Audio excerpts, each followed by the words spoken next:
Sudah. Kami dari kelompok 14 mata kuliah komunikasi bisnis. Pada saat ini kami akan mempresentasikan materi tentang teknik lobby dan negosiasi dalam bisnis. Next. Kami dari kelompok 14 beranggotakan yang pertama Fidel Kere dengan NIM 2106 1102 0538. Kedua, Injilis Switli Paulus dengan NIM 2106 1102 0545. Dan yang ketiga, Maynard Korinus dengan NIM 2106 1102 0550. Next.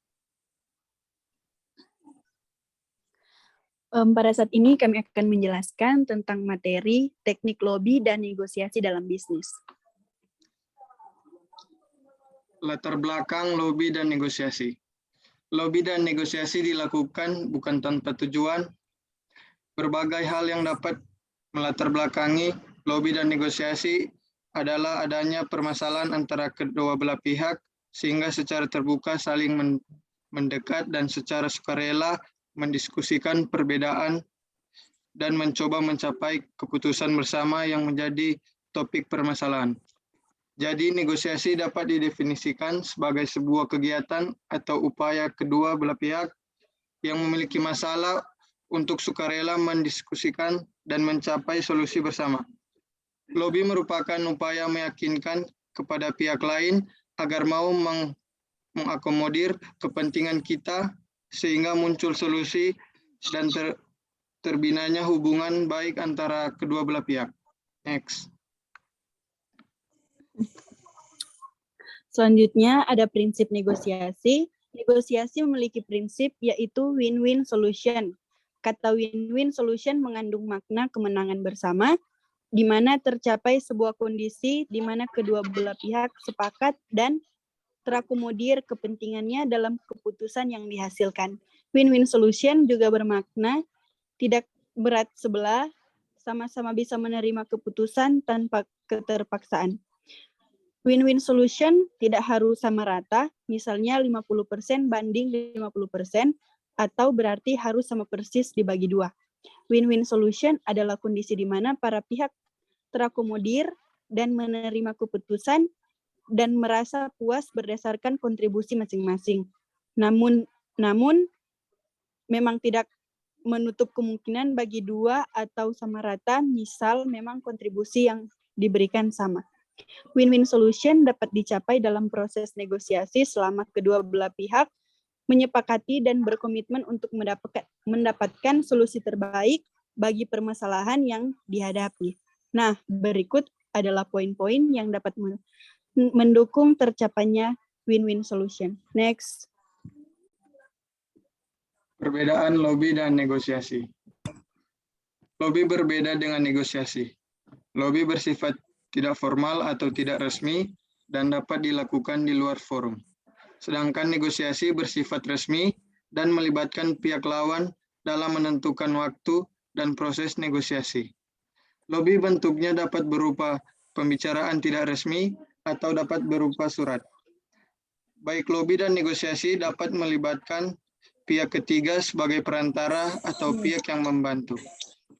Melakukan lobby membutuhkan langkah-langkah sebagai upaya memperbesar peluang yang ingin dicapai.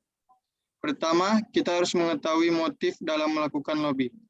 Kedua, kita harus waspada terhadap berbagai kemungkinan termasuk jebakan. Ketiga, menetralisir sikap lawan serta keempat, kita harus menyusun rencana atau pendekatan yang ingin dilakukan dalam upaya lobby. Lobby sebagai sebuah kegiatan terstruktur memiliki tujuan dan target yang spesifik. Lobby dapat dilakukan untuk memberikan pengaruh, menarik dukungan yang sudah diberikan, mengubah kebijakan, memenangkan pengajuan kontrak, memperoleh akses atau kesempatan, memudahkan urusan, memperjelas posisi, dan menyampaikan perkembangan informasi terkini. Next.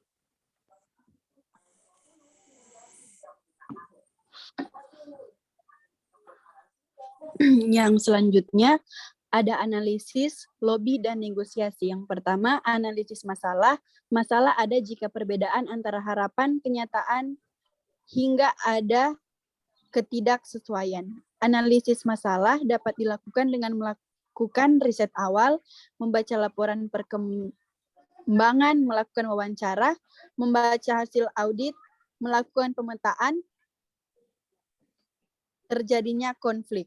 Dalam melakukan analisis masalah, wajib mengetahui sumber masalah, pihak-pihak yang terlibat masalah, dan seberapa besar potensi masalah yang ada. Yang kedua, analisis situasi. Analisis situasi secara holistik dapat dilakukan dengan berbagai pendekatan, di antaranya adalah analisis matrik, analisis H, atau analisis SWOT. Paling populer adalah analisis SWOT, di mana ada pemetaan terkait kekuatan, kelemahan, peluang, dan tantangan. Yang ketiga, ada analisis lawan.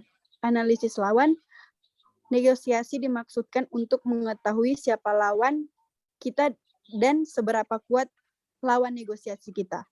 Posisi dari lawan negosiasi juga penting untuk diketahui. Misalnya, apakah lawan kita ini penentu kebijakan atau bukan? Jika bukan, maka harus ada proses lebih lanjut hingga adanya keputusan yang dicapai. Next. Perencanaan lobby dan negosiasi. Perencanaan memegang urgensi sebagai gambaran awal dalam mencapai keberhasilan. Perencanaan dapat berfungsi sebagai guideline atau mapping utama dalam rencana menjalankan kegiatan.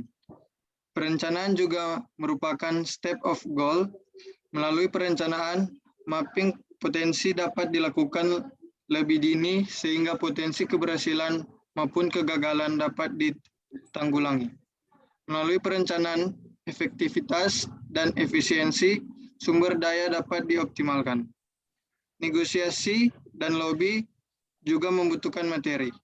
Bentuk materi dan negosiasi ini bermacam-macam, dari outline, surat penawaran, dan bahkan presentasi.